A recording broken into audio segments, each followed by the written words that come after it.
Feliz sábado, queridos irmãos. Que a graça de Cristo seja por todos nós. Antes de nós iniciarmos a mensagem, eu quero falar para os irmãos, anunciar as duplas missionárias, que nós vamos ter hoje um treinamento e a distribuição do material para as duplas missionárias. Hoje às 15 horas, aqui na Igreja Cidade Nova 5, das 15 às 16h30. Então nós convocamos aqui a todas as duplas missionárias da igreja para poderem estar aqui às 15 horas e até às 16h30. Você vai receber a pasta das duplas missionárias com o material para você, então, dar avanço ao trabalho da missionário das duplas missionárias. Nesta manhã, queridos, eu quero falar especialmente, a mensagem ela está baseada em Amós capítulo 7. E o tema da mensagem de hoje é o plumo de Deus.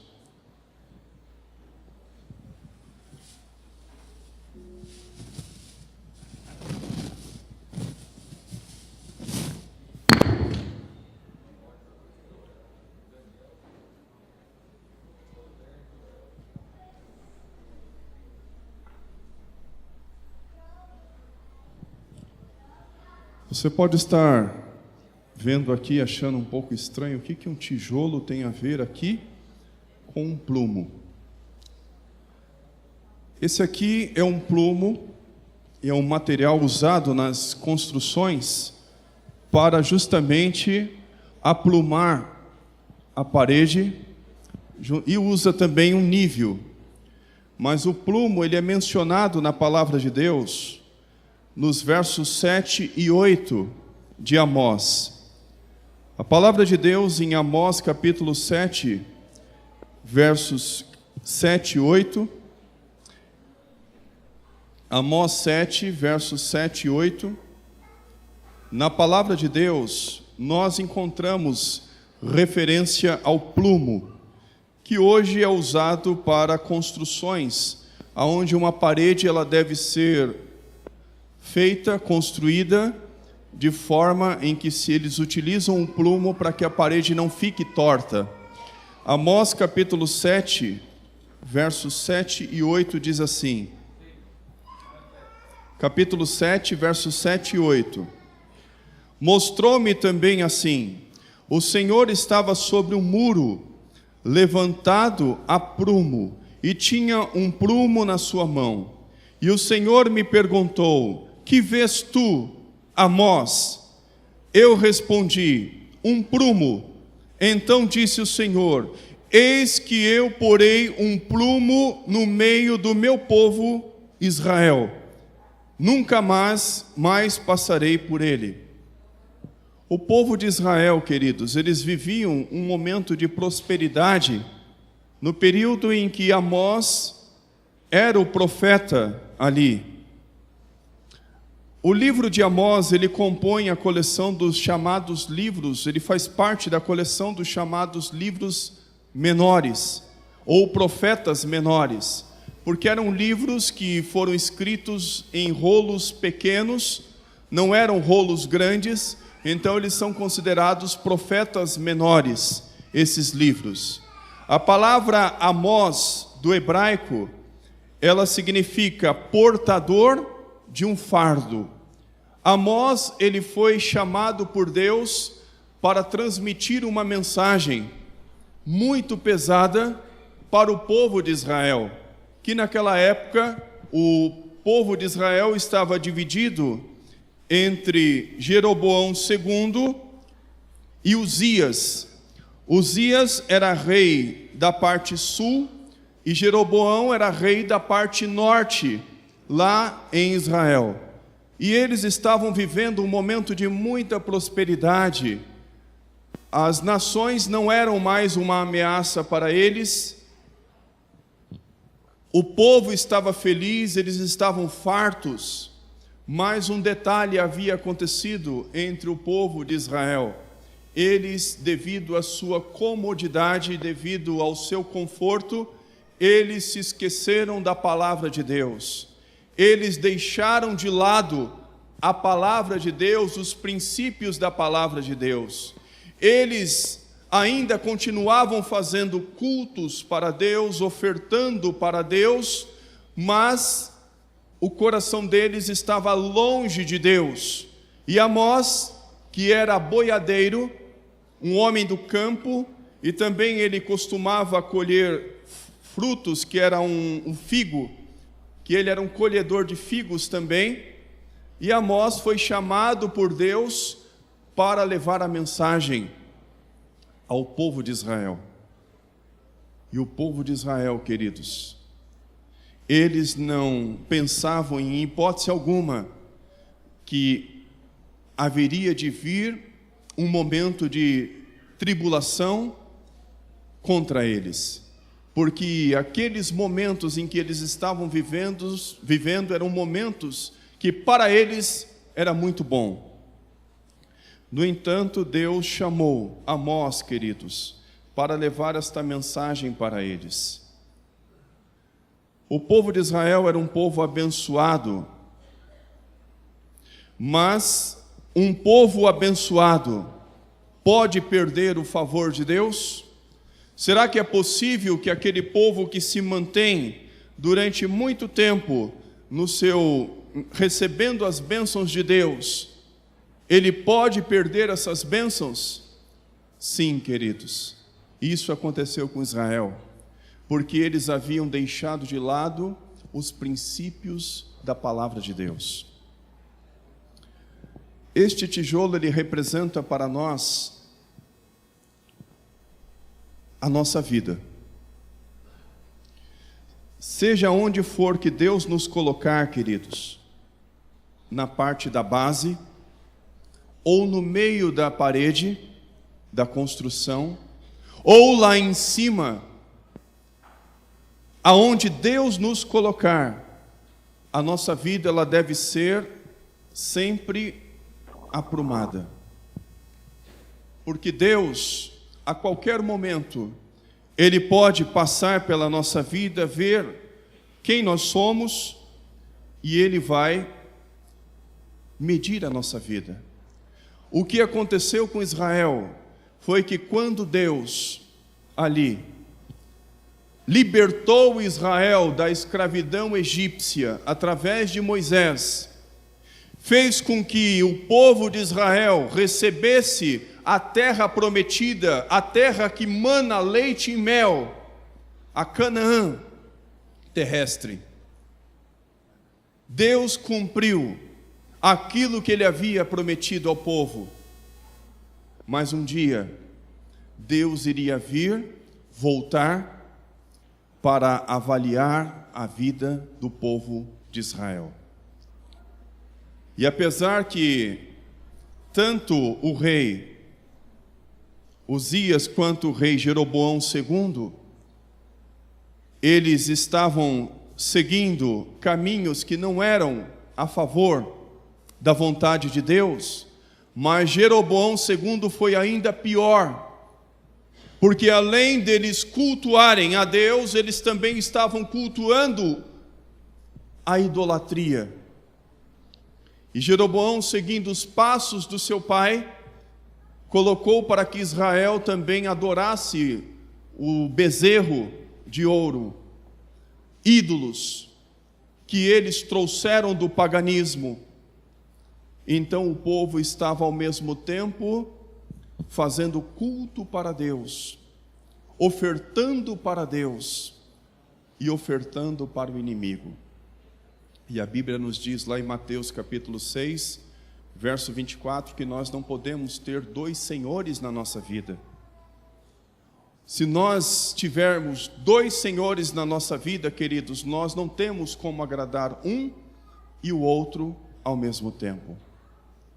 E o povo de Israel estava naquele momento querendo agradar dois senhores, porque eles estavam vivendo na zona de conforto, eles estavam vivendo momentos de prosperidade. Amós capítulo 6, verso 3 diz: vós que imaginais estar longe o dia mau, e fazeis chegar o trono da violência. O povo se acostumou tanto com a sua prosperidade e o conforto que gozava, que não conseguia nem imaginar um castigo severo por parte de Deus. Não esperava a justiça de Deus. Não esperava que Deus iria passar um prumo na vida deles. E Deus passou e encontrou falhas. Amós recebe 3 mensagens de Deus. As 2 primeiras, Deus resolveu não trazer o juízo sobre Israel. Mas na última, quando Deus passou o prumo na vida deles, queridos,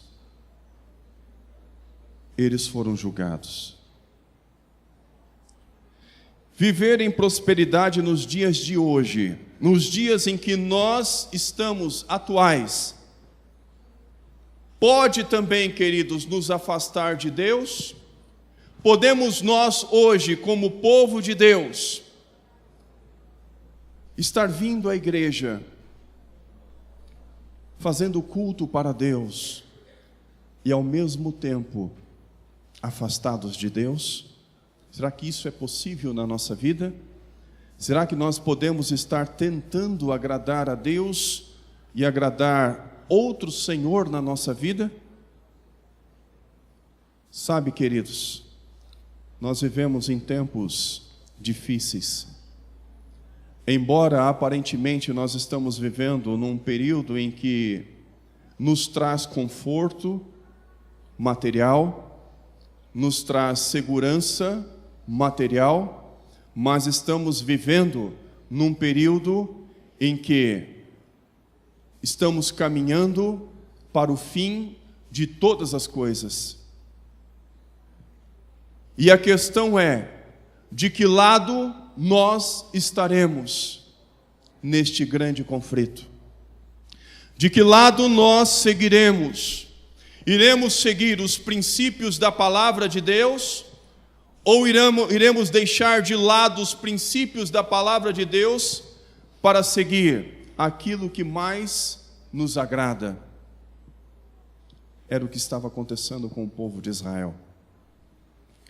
Amós, aquele boiadeiro, aquele homem que foi chamado dos seus afazeres, estava cuidando ali do seu rebanho, fazendo o seu trabalho. Ele então havia deixado o seu trabalho para receber a missão de levar para Israel, que eles precisavam mudar o estilo de vida deles.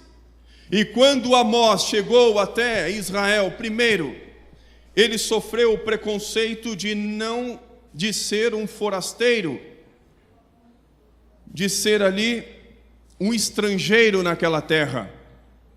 Segundo, Amós não havia estudado na escola dos profetas.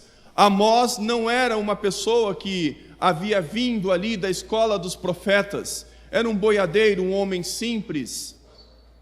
Então, obviamente, muitos ali não deram créditos à mensagem de Amós. Não deram ouvidos à mensagem de Amós. Imagina, nós estamos vivendo os melhores momentos da nossa vida. A nossa nação nunca foi tão próspera como ela é hoje. Não existem outros povos que possam nos ameaçar, apesar que a Assíria, ela estava crescendo, ela estava subindo na ascensão, ela estava indo cada vez mais avante, mas para Israel eles imaginavam, não, jamais os assírios iriam ser uma ameaça para nós. Então eles estavam vivendo uma zona de conforto. E queridos, a zona de conforto ela é muito perigosa para nós cristãos. porque são nas tribulações. Eu não estou desejando aqui que a nossa vida seja uma vida inteira de tribulações, mas eu quero dizer que as tribulações, elas aperfeiçoam a nossa fé. São nos momentos mais difíceis que nós nos lembramos que existe um Deus que pode todas as coisas. São nos momentos de mais dificuldades, ou seja, no momento de doença, ou seja, no momento de dificuldades financeiras, ou problemas familiares, e quando nós olhamos e vemos que não há mais esperança para lado nenhum, não há mais a quem nós podemos pedir apoio, ajuda, então nós nos lembramos que existe um Deus que pode todas as coisas. Mas esses momentos de conforto nos fazem nos esquecer deste Deus. E o povo de Israel, eles se lembravam que existia um Deus, eles estavam ali cultuando a Deus, mas ao mesmo tempo estavam cultuando a idolatria. E Deus não pôde se agradar, vendo que o povo não era completamente fiel a eles. O povo de Israel, eles levavam sacrifícios diários e levavam os dízimos até 2 vezes por semana. Amós capítulo 4, verso 4 fala sobre isso. Mas a oferta deste povo, queridos, era a mesma oferta de Caim. Gênesis capítulo 4, 2 a 7 fala da oferta de Abel e da oferta de Caim. Deus tinha como propósito que as ofertas representassem algo, ou melhor, aquelas ofertas que Deus havia pedido, que era o sacrifício, representava Cristo, que um dia iria vir e morrer pelo pecador arrependido. Mas Caim decidiu no seu coração ofertar algo que Deus não estava pedindo para ele ofertar. Caim pegou do fruto da terra, porque ele lidava com a terra. Abel pegou do gado, porque esta era a função de Abel. Ele pastoreava ali o seu rebanho. Então Abel pegou o melhor que ele tinha para oferecer para Deus. E Deus aceitou a oferta de Abel. E rejeitou a oferta de Caim, porque não era aquilo que Deus queria que Caim ofertasse para ele. O povo de Israel estava ofertando, queridos, a Deus. Mas não era a oferta que Deus queria que eles ofertassem. Não era aquilo que Deus esperava que eles ofertassem, mas sim que eles se arrependessem dos seus pecados e começassem a seguir os princípios da palavra de Deus, que deveria estar cravado no coração deles, que deveria estar gravado na mente deles. Mas o povo de Israel preferiu a oferta de Caim. E eu faço a pergunta hoje, queridos: podemos nós hoje estar ofertando para Deus e ao mesmo tempo a nossa oferta ser uma oferta de Caim? Quando hoje nós podemos estar ofertando uma oferta de Caim? Como no caso, acaba sendo esse tipo de oferta uma oferta de Caim? Quando aquilo que nós ofertamos vai contra os princípios da palavra de Deus. Eu posso estar devolvendo dízimo, eu posso estar devolvendo as ofertas, mas a minha vida está completamente longe dos princípios de Deus. Isso se torna uma oferta de Caim, não uma oferta de Abel. Ou eu posso também estar devolvendo um dízimo simbólico, uma oferta simbólica, que não corresponde realmente ao que eu deveria devolver, Isto é, eu posso estar devolvendo um dízimo que deveria ser um valor correspondente ao que eu ganho, mas eu devolvo um valorzinho simbólico, só para dizer que eu estou devolvendo. Isso é oferta de Caim. Isso não é uma oferta de Abel. Porque a oferta de Abel é aquela que você oferece de coração e que você reconhece pelas bênçãos que Deus derrama na sua vida, que você reconhece que essas bênçãos provêm de Deus e que as bênçãos não são só materiais, mas as bênçãos correspondem à vida que Deus lhe concede, o ar que você respira, a água que você bebe, a vida que Deus te dá.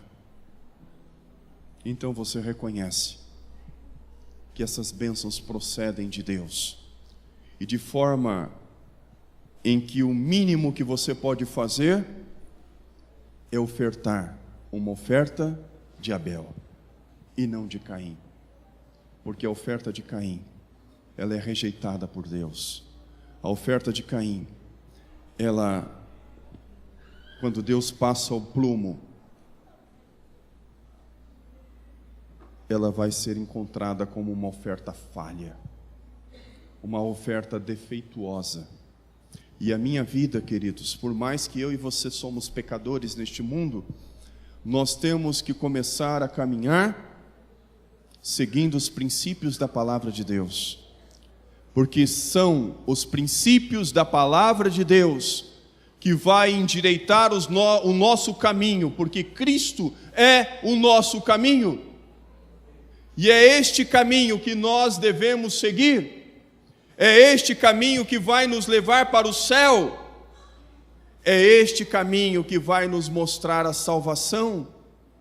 Está na Bíblia, está na palavra de Deus. O povo rejeitou a mensagem de Amós, capítulo 7, versos 10 a 13. Diz assim, que este homem, Amazias, o sacerdote de Betel, mandou dizer a Jeroboão II, rei de Israel: Amós tem conspirado contra ti, no meio da casa de Israel. A terra não poderá suportar todas as suas palavras, pois assim diz Amós: Jeroboão morrerá à espada, e Israel certamente será levado para fora da sua terra, para o exílio. Então Amazias disse a Amós: vai-te, ó vidente, foge para a terra de Judá, e ali come o pão, e ali profetiza. Algumas características nós devemos considerar nesses textos, o que Amazias pensava sobre a mensagem de Amós e sobre Amós. Primeiro, Amazias havia usado da sua influência política, pois não tinha argumento nas Escrituras, não tinha argumento na palavra de Deus. E o homem deve estar baseado na palavra de Deus e não na sua posição política, ou como Amazias fez pela influência política. Era na palavra de Deus que ele deveria estar se baseando, e não na sua influência política. Ele foi ao rei usando da sua influência política, ele não usou a palavra de Deus para condenar o que Amós estava pregando, se não fosse verdade, porque ele não tinha como argumentar contra a verdade, então ele usou de sua influência política.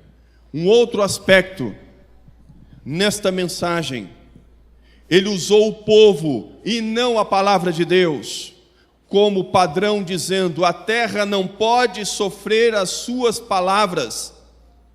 Amazias estava dizendo para o rei que o povo não poderia estar ouvindo aquelas mensagens, aquelas palavras de Amós, que eram palavras duras, que eram palavras de julgamento, que eram palavras que não trazia nenhum conforto para o povo de Israel. Então ele usou o povo, ele não usou as escrituras também, porque ele sabia que não tinha base nas escrituras para poder combater Amós. Ele desprezou o profeta de Deus por ser um estrangeiro, ao invés de considerar a mensagem dele.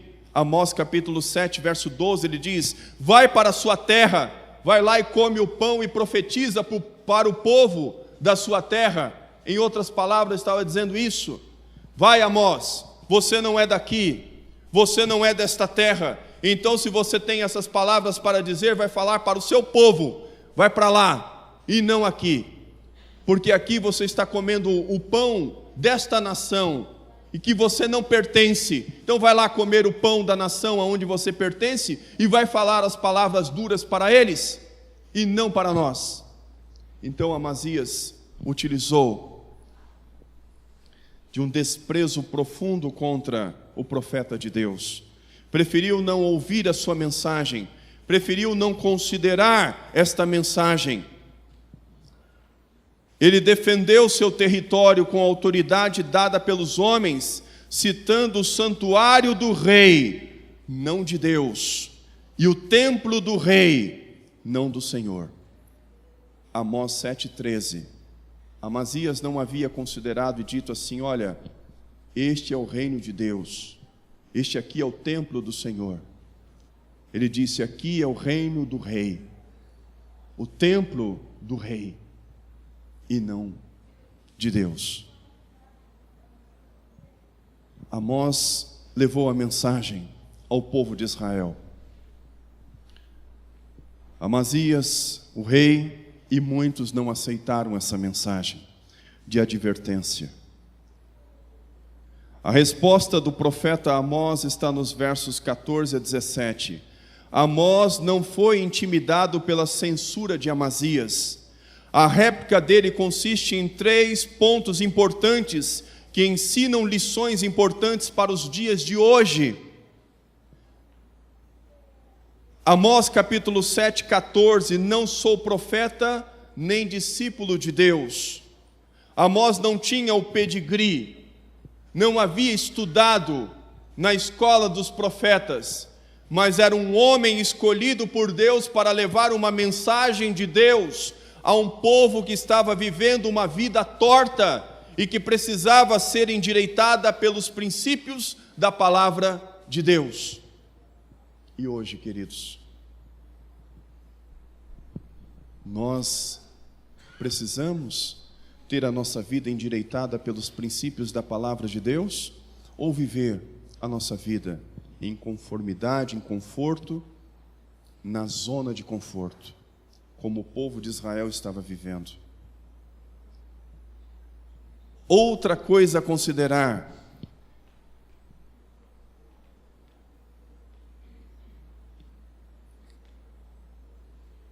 mas o Senhor me mandou pregar, Amós 7,15. A ordem da pregação vinha diretamente de Deus, não de homens.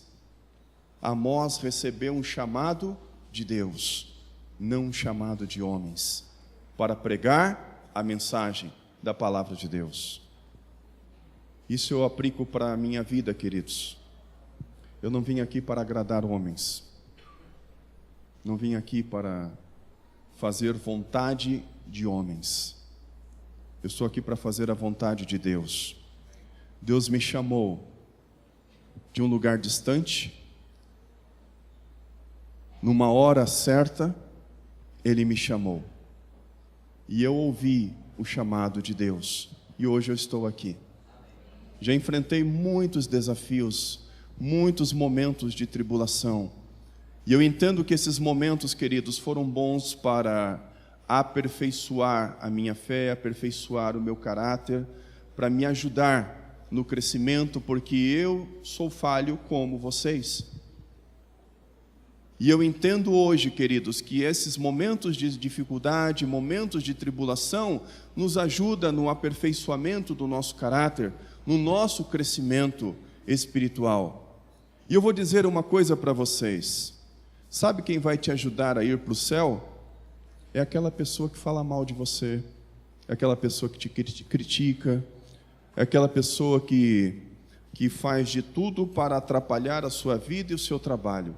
Esta pessoa vai te ajudar a ir para o céu, porque você vai ter que ter muita paciência para lidar com essas pessoas, vai ter que ter muito amor, vai ter que desenvolver o seu amor pelo seu próximo. E é um desafio você amar uma pessoa que quer o seu mal.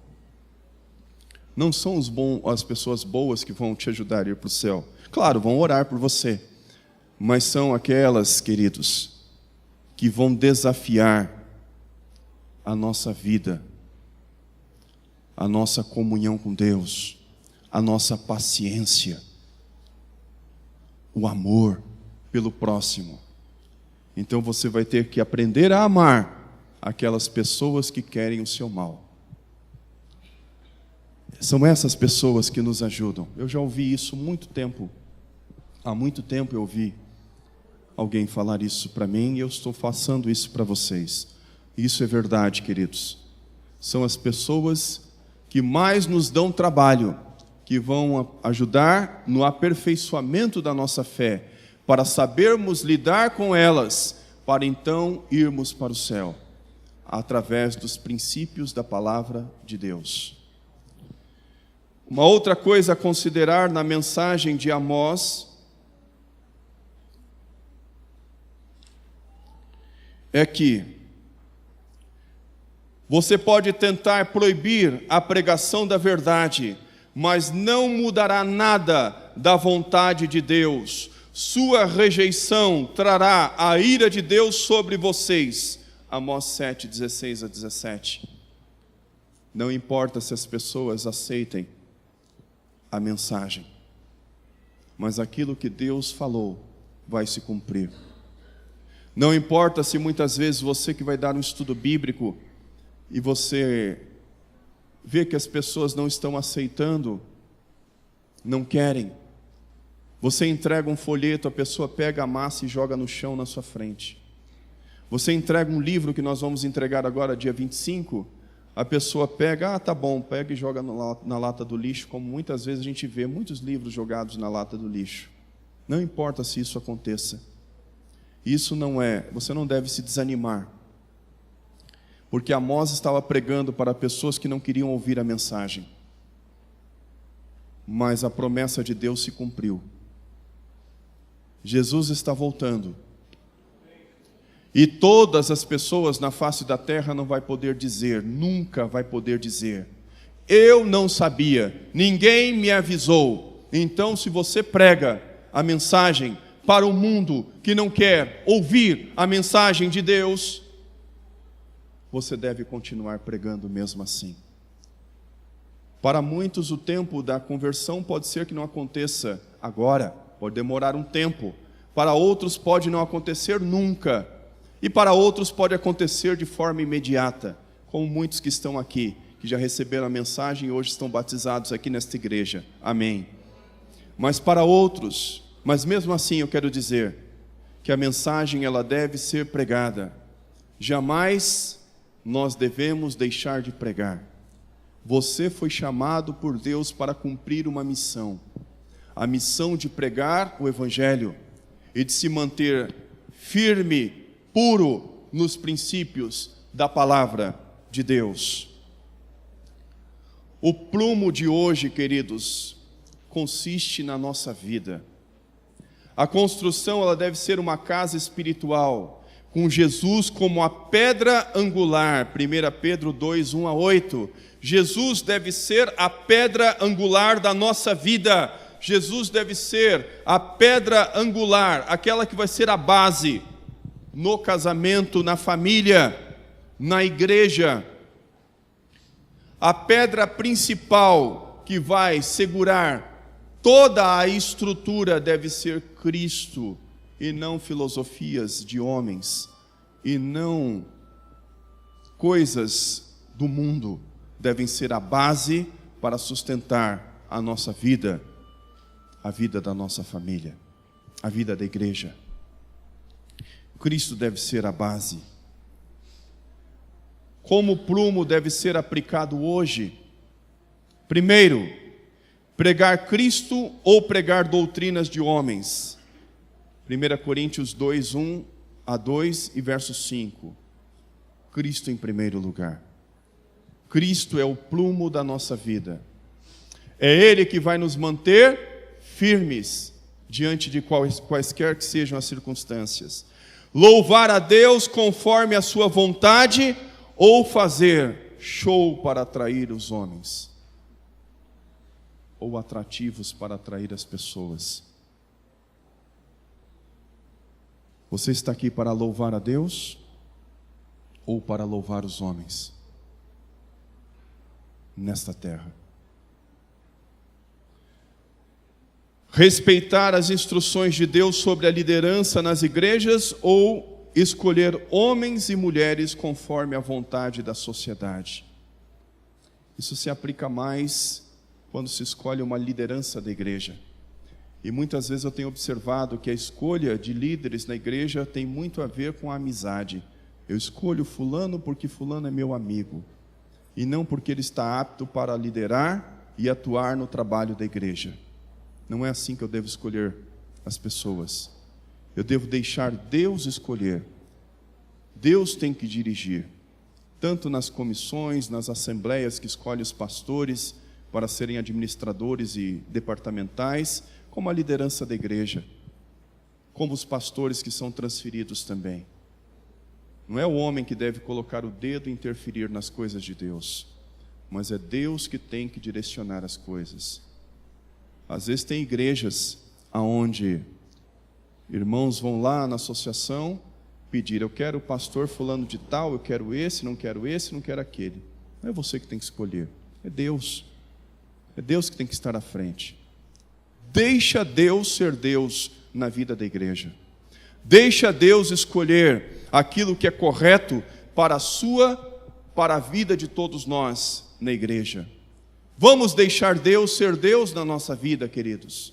Israel não estava deixando Deus ser Deus na vida deles. E é por isso que eles foram julgados e condenados. Mas eu preciso deixar Deus ser Deus na minha vida. Eu preciso confiar em Deus. Outro ponto: pregar tudo o que a Bíblia diz sobre a salvação ou diluir a palavra para tentar facilitar o ingresso no reino dos céus. Não, nós temos uma mensagem completa a ser pregada, desde Gênesis até Apocalipse. A nossa Bíblia, queridos, ela é completa. Não é só o Novo Testamento, é o Antigo Testamento também.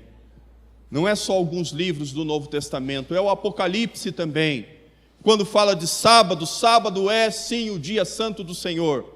Quando se fala que existe uma doutrina de santuário, existe uma doutrina de santuário que foi ilustrativa na época de Moisés, quando construiu o santuário terrestre, e hoje ela é eterna porque existe um santuário no céu, e o nosso Senhor Jesus está avaliando a vida daqueles que já morreram e vai avaliar a nossa vida também, porque Ele vai passar um plumo na vida de todo mundo e vai ver se a sua e a minha vida está de acordo com os princípios da palavra de Deus. Se o meu nome e o seu está escrito no livro da vida, ou os meus pecados ainda continuam e os seus pecados registrados nos livros que os anjos relatam.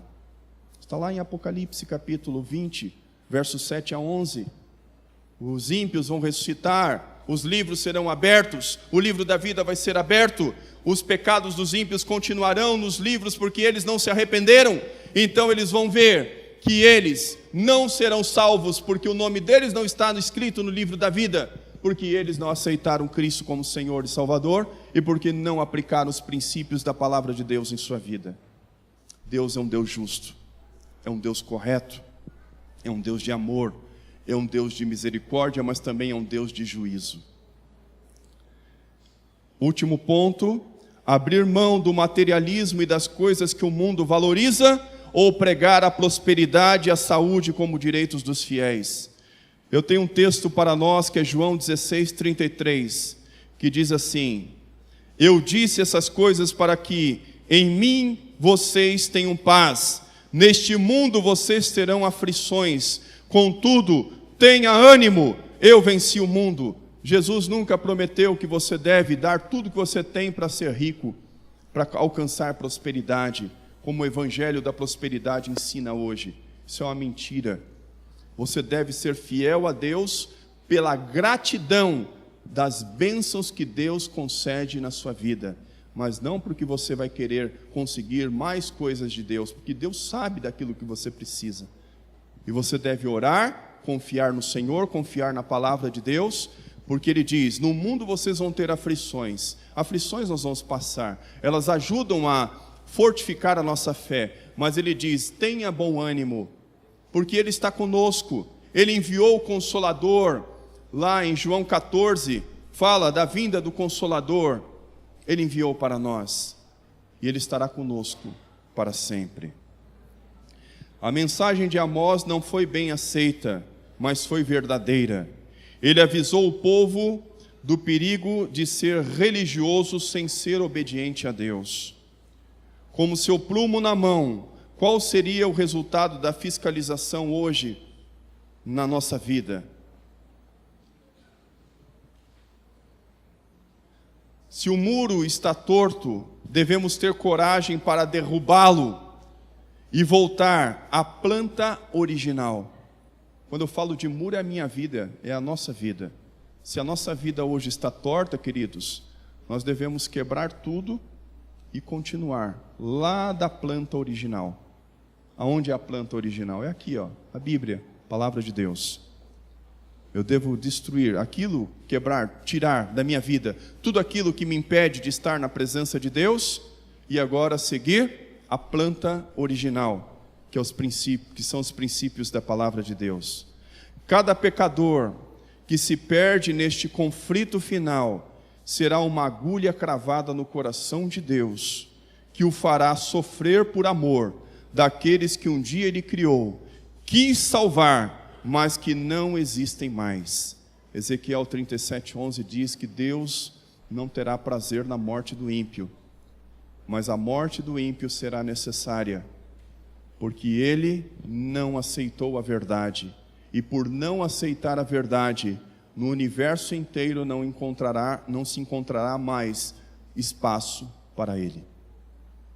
Que a graça de Cristo seja por todos nós. Confie no Senhor. Entregue o seu caminho a Ele, e Ele tudo fará. Nós teremos agora uma mensagem cantada, e eu quero fazer uma oração especial hoje, mas é uma oração especial para você, que no mês de abril, e até agora, e durante esse mês de maio, completou mais um ano de vida. Eu quero que você venha aqui à frente, e depois, enquanto ela estiver cantando, você possa vir aqui à frente. Eu quero fazer uma oração especial por você, que completou mais um ano de vida no mês de abril e no mês de maio, e que vai completar ainda neste mês de maio. Quero orar por você e pela sua família também. Nós iremos orar agora por você que completou no mês de abril mais um ano de vida, que completou até agora nesse início de mês de maio e vai completar também no restante deste mês. Feche os seus olhos e nós iremos conversar com Deus através da oração. Maravilhoso Deus, queremos agradecê-lo nesta manhã de sábado, porque o Senhor nos concedeu o privilégio de mais um dia estarmos aqui na Tua casa, de ouvir os louvores, de participar dos louvores, de meditar um pouco na Tua palavra, de ouvir a Tua mensagem. Que o Senhor continue nos abençoando com a Tua palavra, com os Teus princípios, que eles sejam aplicados na nossa vida. Mas eu quero agradecer especialmente e pedir ao Senhor que atentes a esta oração, especialmente por aqueles que já completaram mais um ano de vida neste mês de abril. E que agora também no mês de maio, no início, completaram um ano de vida e que vão completar no restante deste mês. Que o Senhor continue derramando as bênçãos na vida desses queridos irmãos e irmãs que fizeram já e estão fazendo aniversário. Que a família de cada um deles também receba as tuas bênçãos. Peço também, Senhor, pela igreja do Cidade Nova 5, por cada família desta igreja. Vemos aí o exemplo de Amós, do povo de Israel, que estavam vivendo um período de prosperidade falsa, período de tranquilidade momentâneo. E nós vimos que o Senhor passou o plumo sobre a vida deles e o juízo veio sobre eles. Conceda-nos, Senhor, através do Santo Espírito, a oportunidade de compreendermos na Tua Palavra aquilo que precisamos para que a nossa vida seja transformada. Para que quando o Senhor passar o plumo sobre a igreja do Cidade Nova 5, nenhum seja encontrado em falha. Amém. Entregamos a nossa vida em Tuas mãos e agradecemos por tudo, no doce nome do Salvador, Jesus Cristo, que vive e reina para todo sempre e que está voltando para nos buscar. Amém. Amém, Senhor. Que a paz do Senhor esteja com todos, hoje e sempre. À tarde, as duplas missionárias aqui, das 15 às 16h30.